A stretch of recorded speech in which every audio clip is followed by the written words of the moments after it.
Hello everybody, welcome to Law Talking at Bima. My name is Margaret Ogbonna and I have with me Mr. Michael Biolom. Good morning, sir. Good morning, Margaret. Welcome, sir. Thank you. How are you doing today? Very well. So today we are going to be talking about the doctrine of last sin, and this particular topic fascinates me. So sir, I want to tell you a story. Okay. And it's a story that was related to me by a colleague of mine, a colleague and friend, and he's a lawyer by profession. So he says that at a time in his life, he was in this relationship, and one of those days, his girlfriend came over to spend the night in his house, and they had a fight. They got into a fight and the girl was upset. So she went to the kitchen and took a knife.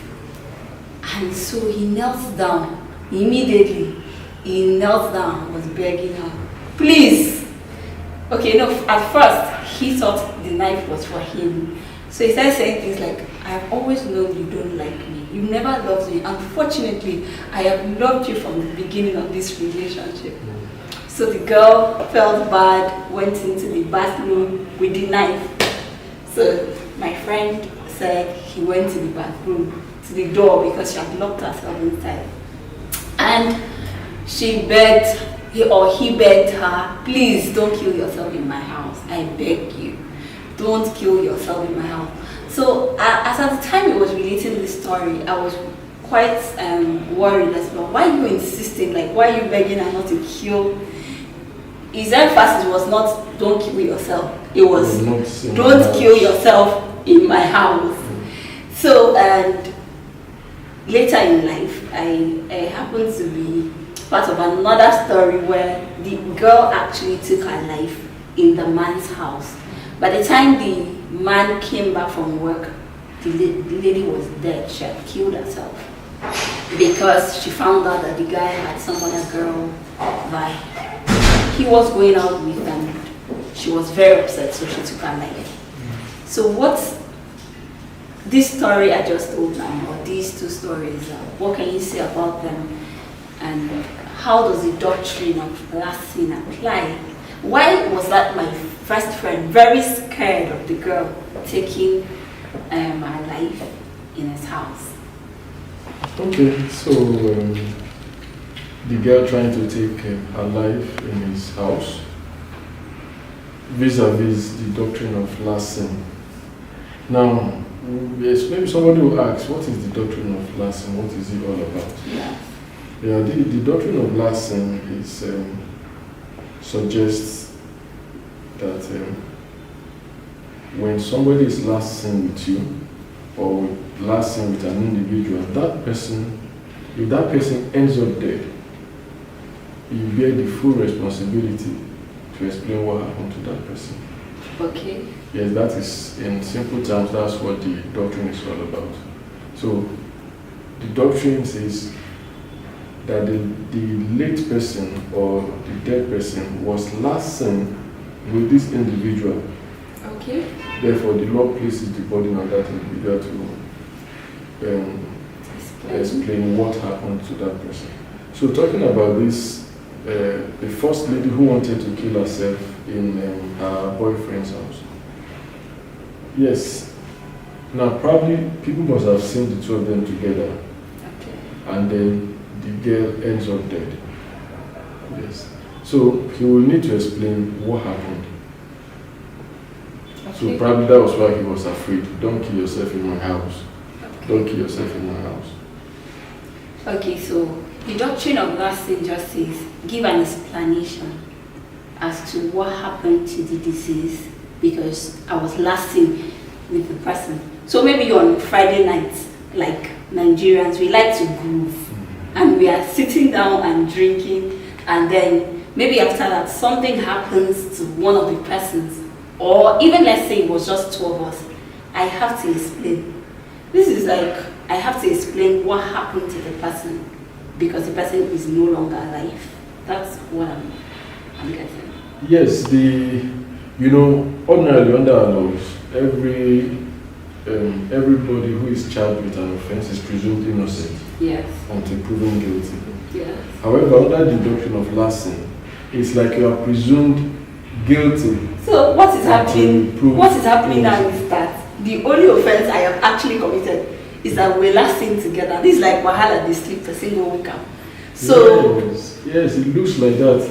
Although it's not particularly an offense because it's not as if it's conclusive that okay. you are guilty. Okay. It only says, look, you have the responsibility To explain. Yes. So if you were last seen with an individual and the person is now dead, if you can explain to the satisfaction of the court, then you will not be held culpable for the death of the individual. Are there instances where the court will not accept my explanation? Yes, there are instances the court will not accept your But the court is saying I'm not guilty. They are just asking me to explain. Now, why would they not accept me? They were not there. I mean, yes, that doctrine is an exception to the presumption of innocence. okay. That means I'm already guilty.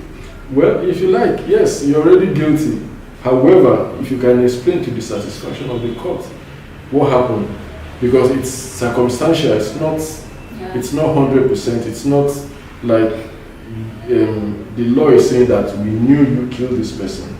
It's circumstantial evidence already saying, look, we place you with this person. This person was last seen alive with you. Can you explain to us what happened? Now, if that is placed side by side with other circumstantial evidence, and it's discovered that, look, you must have been culpable, then the law holds you guilty for the death of that person. For instance, somebody was last seen with an individual, and that person is now dead, and they ask the person what happened, and he's looking, he cannot give any reasonable explanation, then the person is held to be liable for the death of that person. But if questions are asked, what happened to this person? And you say, look, well, me and Mr. X or Miss X, yes, of course, we left the house together going to the supermarket or to the mall or to the park. Okay. And as we were about to cross the road, a hit and run vehicle run over him or her, and then that was what happened. And examination of the body shows that it was an accident. Okay. Exactly. But for instance, Mr. A and his girlfriend entered inside the house. Okay. They were last seen entering the house. Maybe it was at night, and then in the morning, only him comes out. And they say, what happened? He said, I don't know, we were sleeping and she suddenly died in the middle of the night. And the body is examined, and you can see maybe marks around her neck or whatever. Circumstantial evidence one-on-one can be put together to say, look, you killed this person, you strangulated.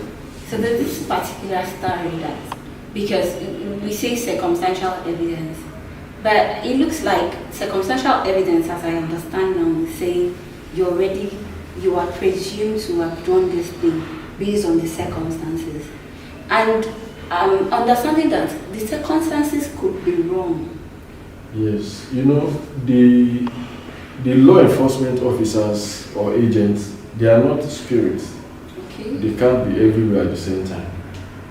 You understand? So, be that as it may, if they can't be there, and most times when people commit crime, they don't call witnesses. Say, come and witness me killing this person. Yes. You understand? So, it is all about the circumstances. The police will carry out investigation. Are there fingerprints, other circumstantial evidence that will support that presumption? Okay. So if there are no other circumstantial evidence to support it, then that person will not be held to be culpable or liable for the death of the deceased. So I